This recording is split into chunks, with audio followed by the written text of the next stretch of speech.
opportunity to get involved in sports.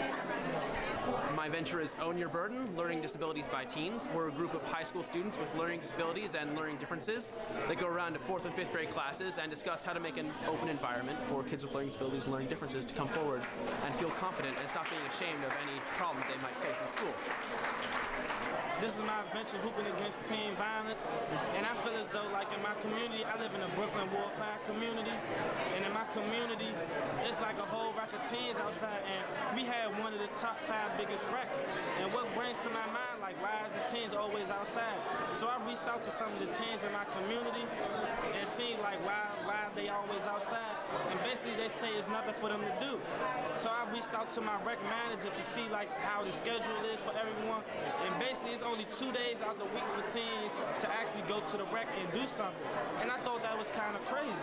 So I'm setting up these basketball tournaments year-round, whereas though the teens could come into the gym, play ball, and afterwards, after playing ball for community service hours, they could clean up after the rec because every DC student needs 100 community service hours to graduate.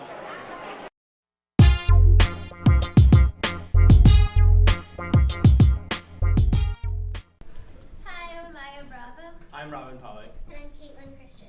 And we're sophomores at Sidwell Friends High School. And our venture is called Clean Care.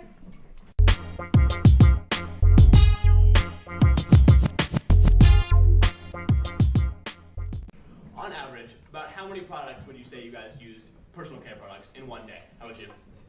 On average? 10. 3. All right, well, the average teenager uses about 17 per day. And a lot of these products have been linked to cancer, allergies, infertility, organ damage, developmental issues, hormone disruption, and birth defects. Clean Care really wants to educate teenagers about this because teenagers, their bodies are developing, they're the most susceptible to all of the side effects that these chemicals have. Also, teenagers just don't know about a lot of these things because we're younger. We assume that everything we put on our bodies is fine and safe, and we really just want to smell good. Also, as we said before, we use more products than adults. So the way we would do this is presentations at schools where we would present all of the health side effects that are related with a lot of these chemicals.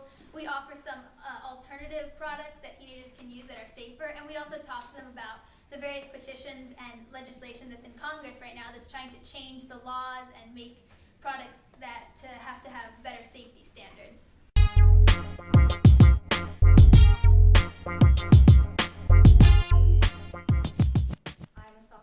Montgomery High School in Rockville, Maryland, and I'm also a lot of other things. I am a banana, as you would call it, because I am yellow on the outside and white on the inside. I am an ABC, an American-born Chinese.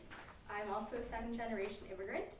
And so for kids like me, that's an identity crisis right there. So many things to be. So my venture, Cultural Crossroads, deals with that and more. And so our mission is to address the often disjointed relationship between 1st and 2nd generation Chinese Americans, so that would be the parents and the kids, by bridging the cultural gap between the Chinese American community and the American cultural environment it resides in.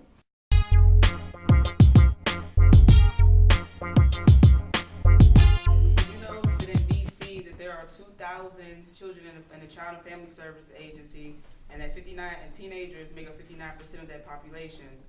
Our program, Foster Teen Expression, addresses the lack of ability for foster teens in the Child and Family Service Agency, also known as CFSA, to achieve their goals as young adults. When I first came into care, I was lost, scared, and unheard.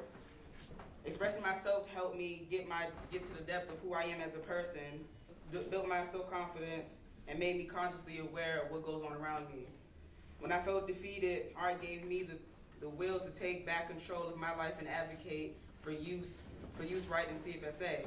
The process of creating their final projects will help them cope with the hardship they face and their traumatic experience of being in care.